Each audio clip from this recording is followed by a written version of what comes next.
Perkenalkan, nama saya Novi Nur Harumsari, NIM 2431575010. Perkenalkan, nama saya Irmawati dengan NIM 2331576015. Perkenalkan, nama saya Fitri dengan NIM 2431575004. Perkenalkan, nama saya Desi Nirmala dengan NIM 2431575005. Perkenalkan, nama saya Sri Nurmalasari dengan NIM 2431577008. Baik, di sini saya akan menjelaskan pengertian mengenai hak asasi manusia. Hak dapat diartikan sebagai sesuatu yang benar, kewenangan, kekuasaan untuk menuntut sesuatu. Asasi dapat diartikan sebagai sesuatu yang pokok, yang mutlak, yang paling dasar. Sehingga hak asasi manusia adalah hak yang bersifat dasar atau pokok yang dimiliki oleh manusia. Hak asasi manusia menurut Undang-Undang Nomor 39 Tahun 1999 dalam pasal 1, hak asasi manusia adalah seperangkat hak yang melekat pada hakikat keberadaan manusia sebagai makhluk Tuhan dan merupakan anugerah yang wajib dihormati. Dijunjung tinggi, dilindungi negara, hukum, pemerintah, dan tiap orang demi kehormatan harkat dan martabat manusia. Macam-macam hak asasi manusia. Yang pertama digolongkan dalam beberapa aspek. Yang pertama, hak individu. Yang kedua, hak kolektif. Yang ketiga, hak sipil dan politik.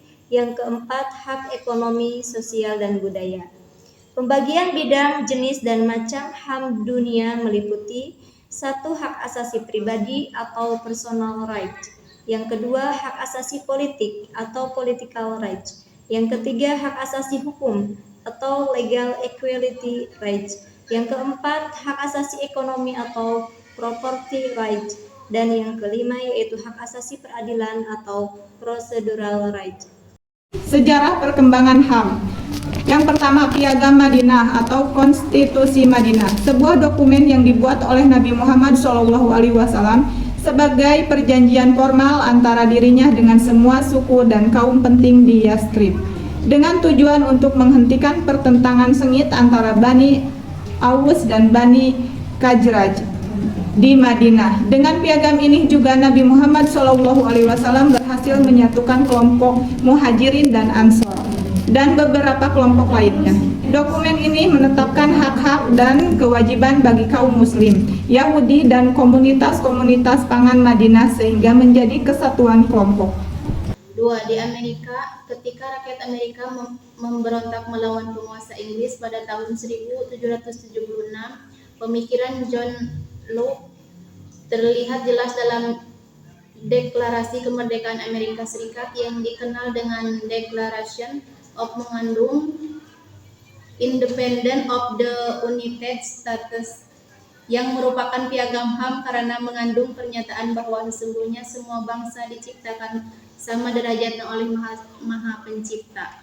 Bahwa manusia yang berkedudukan sebagai warga negara, hak-hak dasarnya dilindungi oleh negara. HAM dalam Pancasila dan Undang-Undang 1945.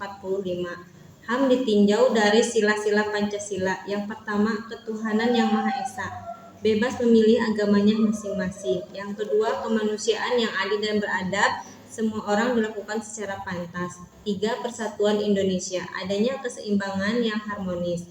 4. Kerakyatan yang dipimpin oleh hikmat kebijaksanaan dalam permusyawaratan perwakilan. Kedaulatan berada di tangan rakyat dan disalurkan secara demokratis melalui MPR. Yang kelima, keadilan sosial bagi seluruh rakyat Indonesia. Semua mendapat kesempatan yang sama untuk mendapatkan nafkah dan jaminan hidup yang layak dalam lapangan ekonomi dan sosial. HAM dalam Undang-Undang Dasar 1945. Yang pertama, dalam pembukaan Undang-Undang Dasar 1945, yang pertama, alinea pertama merupakan pengakuan terhadap adanya kebebasan untuk merdeka, pengakuan atas perikemanusiaan yang merupakan inti sari hak asasi manusia.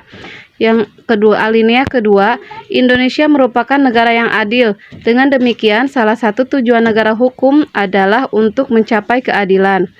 Alinea ketiga merupakan salah satu bentuk perlindungan HAM yang mengandung persamaan dalam bentuk politik.